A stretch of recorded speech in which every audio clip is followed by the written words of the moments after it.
News First, Newsline with Faraz Shaukat Ali on TV1. And a very good evening to you and a warm welcome to Newsline. It's a bit unusual today because our guest is still his way to the studio.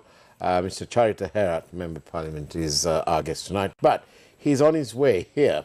And while we wait for him, my colleague, the Attorney at Law, Charlene Benedict, is joining me. And apparently, Charlene has some questions that he'd like to ask me. And what better opportunity than this? So, awaiting our guest, Charitha Herath, we have Newsline being joined by Charlene Benedict. Good evening, Charlene. Good evening, Faraz, and a very good evening to all our viewers out there as well.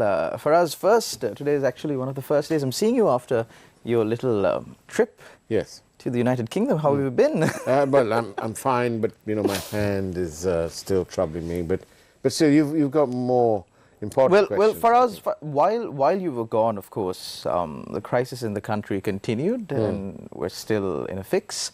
But some concerning news, or at least I'll say befuddling news that I heard today was that the moon landing of India, or the soft landing. Yes, no, that was wonderful. It was quite amazing because India has just become the fourth country to have a landing on the moon, right after the United States, Russia, and China. And the fact that they're our neighbors, of course, is also an added benefit. And to see India achieving this feat, given the crisis that they were in the 90s, is, of course, at least bringing some hope to Sri Lanka. But then, when I was scrolling through the news feed, what I saw was that, and I believe that this was reported on our news today as well, we too in Sri Lanka actually were involved in sending a satellite into space just maybe a decade ago, maybe? Yes. Or 5 years ago. But as to if or not that satellite really went up into space and what happened to the money on that is a different question entirely. Because if I'm not mistaken, I sort of read the same sort of events, and our comparison leads us to, it appears, I'm subject to correction, of course, it appears that the Indians spent rather less on landing on the moon than Sri Lanka did to blast something to, outer space. I think just a few... maybe a few million here and there. Sri Lanka spent about 320 million USD on the Supreme Set, and India spent about 120 million for the soft landing on the south side of the moon. We didn't get anywhere close to the moon. Well, not that I know of, at least, Faraz. Yeah. I think there have been many queries being made. But Charlene, you're recently qualified attorney, and you're very much representative of the youth of our country, then the new Sri Lankan, if you like. Professional, with a sound education, and with aspirations that would be no different from any young person in the West or in any emerging economy. But don't you, as a member of this youth, and therefore our future, don't you cringe when we've just gone through this? It's like $200 million more than what our neighbors spent. $200 million it's not chicken feed. It's substantial. For a country with per capita GDP, at the time that they did that supreme whatever thing it was, our GDP was not even 4,000.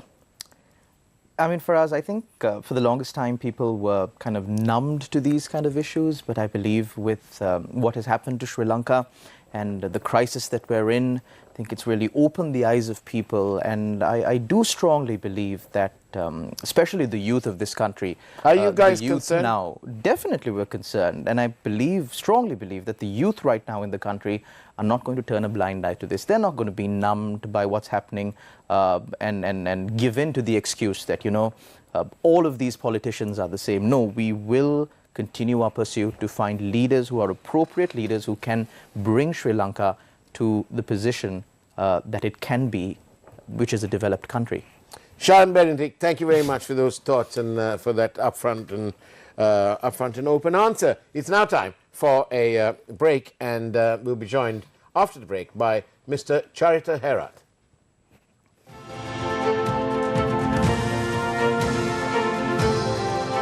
News First, Newsline with Faraz Shaukat Ali on TV1. No information on threats to national security from foreign intelligence agencies. State Minister of Defence informs Parliament. Trade union action by railway technicians delayed trains again. And patients left helpless due to paramedics going on strike. Central Bank to intervene to reduce loan interest rates. Wagner boss on board jet that crashed in Russia and reported dead. The emotions are starting to run high. Biggest rivalries in the history of sport. Some as bad as they could. Pride, passion, everything at stake. And every time they clash against each other, this is the scenario that we get. Some as bad as they could. All pumped up. Emotions all around. There is some tension in the middle. Some as bad as they could. Big game, so much anticipation. Real confrontation in the middle. Asia Cup, watch live on TV1.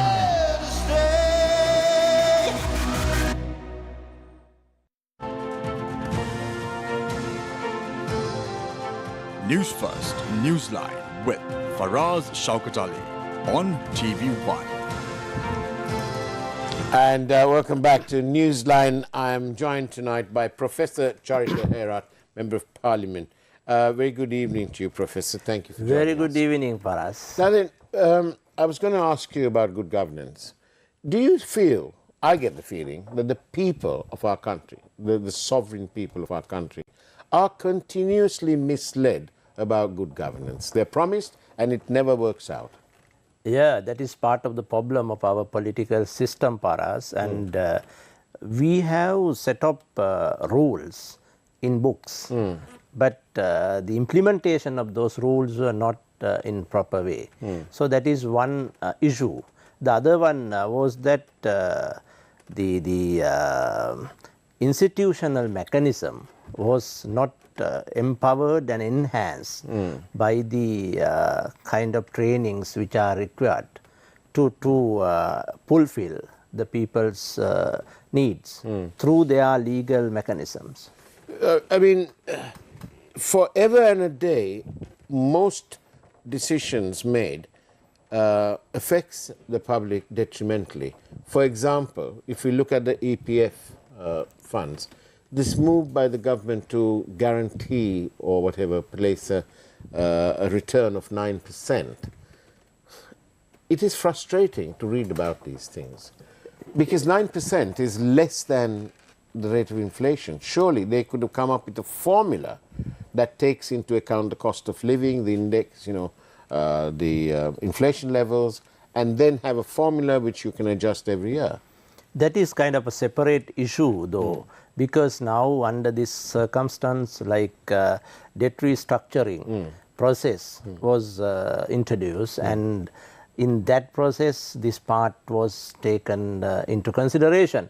And I agree with you that now this kind of cutting of the rates of this fund is a big issue. Of course. At the same time, Paras, your previous questions, I would like to tell another one point here. At one point, now we are running a British system of governance, and that system was given 0 to 100 kind of range. So the legality will give you, if you would like to block everything, you can go to 0. And if you would like to break everything, then you can go to 100.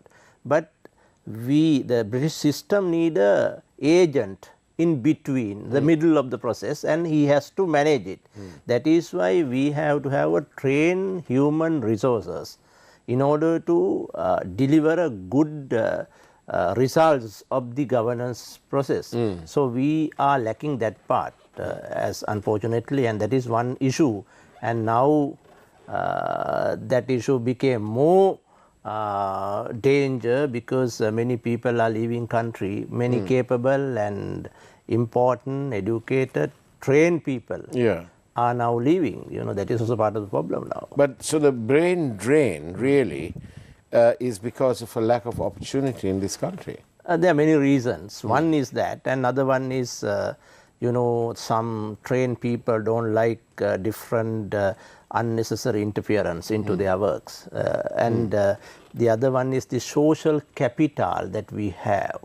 And people are sometimes frustrated with the, you know, unnecessary limitations, sometimes issues press against them, and sometimes issues related to their livelihood and neighborhood and all this kind of things. So the social capital is another part there that you know they are taking consideration. And in my colleagues at universities are now leaving due to the reason that their financial security is in trouble, and their kids' educations and future opportunities are limiting, and they think that they would go out and to have a kind of maybe difficult life right now, but good for their children. So that is why they are leaving.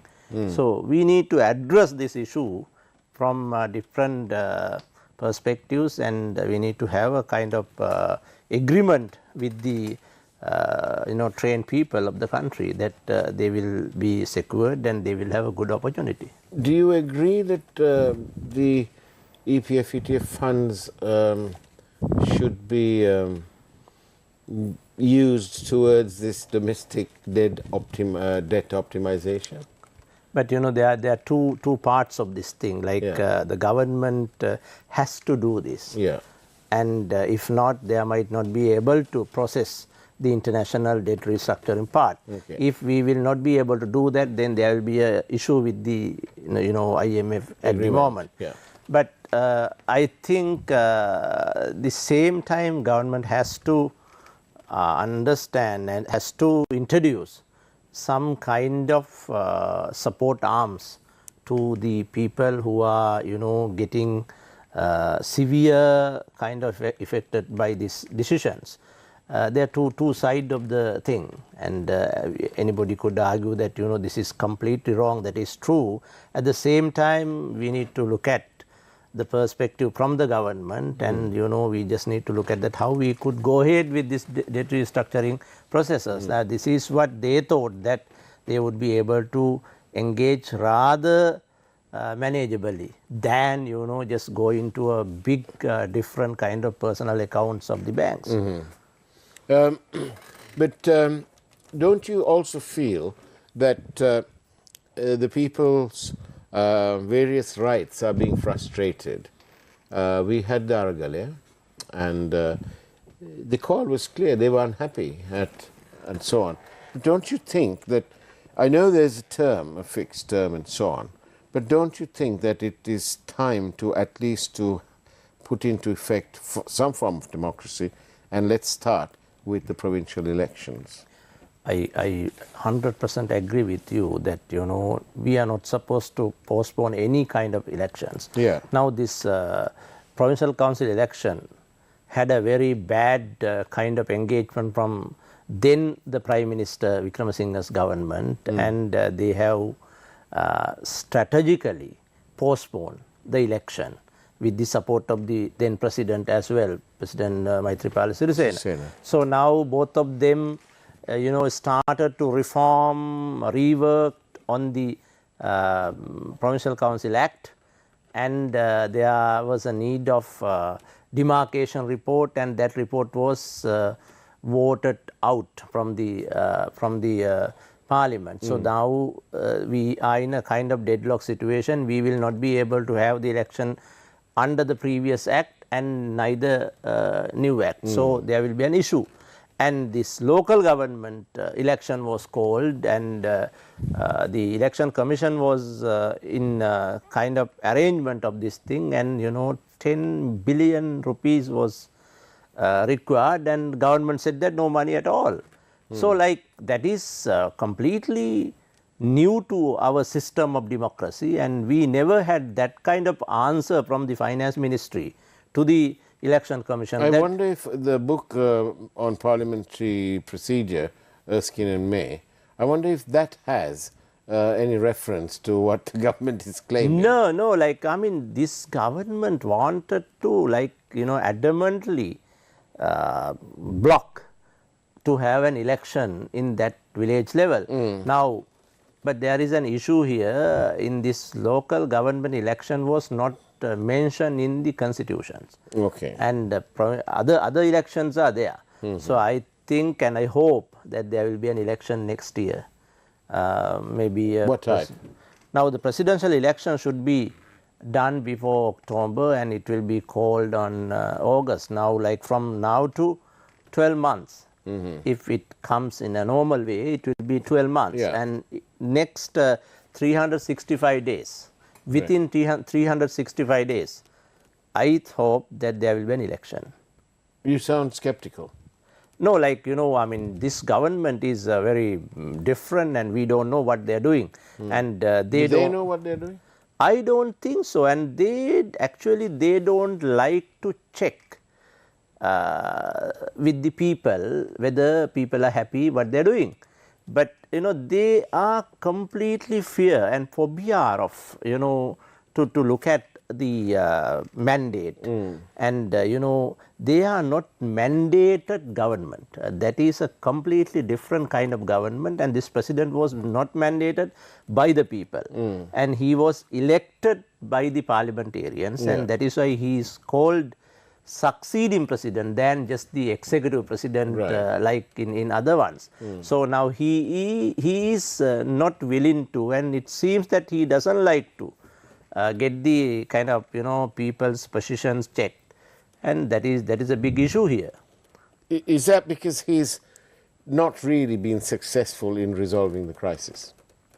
Well, I don't know actually what is his feelings, and I think it seems he's trying to put into different kind of tactics to get people's support. And now have you seen that the 13th Amendment issue? It was not an issue at all, and it was introduced here 34 years back, and it was in some part of the country it was successful, some part was not. But this president all of a sudden started to discuss and debate to introduce that like an Archimedes, that he wanted to show that this is a new thing that I would like to share, that which was there for the last 34 years, and only these police powers and land powers are two different important factors which were not implemented as the way that it was mentioned in the Act. So now but he doesn't, in my reading, in my view, he doesn't need, he is not, it seems he is not willing to distribute or to introduce a new system to implement this police and land powers. What he wanted to do, it seems, that to show to Tamil people that I am here to give you a power, and then you have to consider that I am the guardian of your part. At the same time, he is saying to the MPs of SLPP that half of you don't have positions in the government, and what I am going to do is to give this 45 ministryships of the provincials to the elected members of the parliament who are supporting him. So like actually he is playing by one card to two sides. The Tamils that I am here to give you more powers, and then the other side, the SLPP, that I am here to give you more ministryships. And hopefully put an end to their troubles. Well, I don't know. I mean, I don't think that he could do that part as well. And, you know, there are a couple of balls that he missed now. Like, you know, he started to give this 13th Amendment issue and it became a kind of, you know, questionable. And this Aswasuma program was completely mess. And now, I don't know actually, the Director General of Aswasuma, whoever that, you know, appointed for that program was resigned, and now new guy was appointed, and it is a big kind of, you know, mess now. And there are other things that he has started, I thought, are also not in a proper way. So I think he's in trouble in politically. But do you think he'll last his term? Well, he could do that. Now, this is a democratic country, and you know, only one time we have seen that this Aragale time that the government was overthrown by unconstitutionally. Like, you know, the president was forced to resign, then he resigned. But I think this president definitely will continue until the, you know, like all his term. But I don't know whether he will contest again, and it seems that he is trying to. But if he feels and if he see that he might not be able to get it back, then he might not be contesting. That is what he has shown previously. Like, you know, there are 4 times, I guess, 4 times he has given his chance to other people. And I don't know what he's going to do this time, but, you know, that was the history. Indeed. But because it was his uncle who also extended the term of parliament. Well, that was a different thing. Like, you know, you had to have 2/3 in the parliament to get a parliament proposal passed. Then you have to go to the people and to get a mandate. So those 2 things were done by his uncle. But I mean, it is. I don't think that he could do either of this. He might not. Context. He might not be able to get 2/3 for that kind of proposals in the parliament, and he will definitely not get a mandate from the people to extend whatever the, you know, terms of the either parliament or the presidency. I don't think so. And definitely there will be an election in next year, and we need to see that how we could focus and how we could you know, I mean, engage with that process. Some people on this program forecast that it will be a hung parliament, for example. Well, that I don't know actually. I mean, you know, if parliamentary election will come after the presidency, it might not be hung parliament, because, you know, the president's party will get a majority. That happens all the time.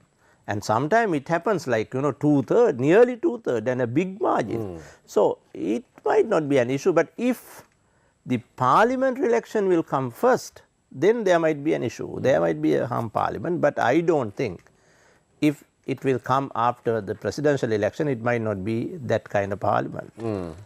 I'll leave you with this last question. It's from a member of the public. Why don't we have statesmen in Sri Lanka who can take decisions in the best interests of country, irrespective of political ideology? Well, that has 2 different parts. Like now, suppose we are all tend to take decisions without I mean, regardless of our political positionings. But at the same time, all political beings, all political representatives should go back to the people for getting back into the, you know, their positions. So for that, they have to have some political thinking in their mind. So that is why some people are putting that part completely into the government setup, and they will not be doing a kind of balanced, impartial job. They sometimes do their political work under the government hat, which is not correct, which is not acceptable. At the same time, the people, the old representatives are having in their mind that they need to get back into the system through the people's mandate. So, Professor Charitha Herath, thank you very much for those words. Thank you. Thank you. That's the way it was on Newsline this evening.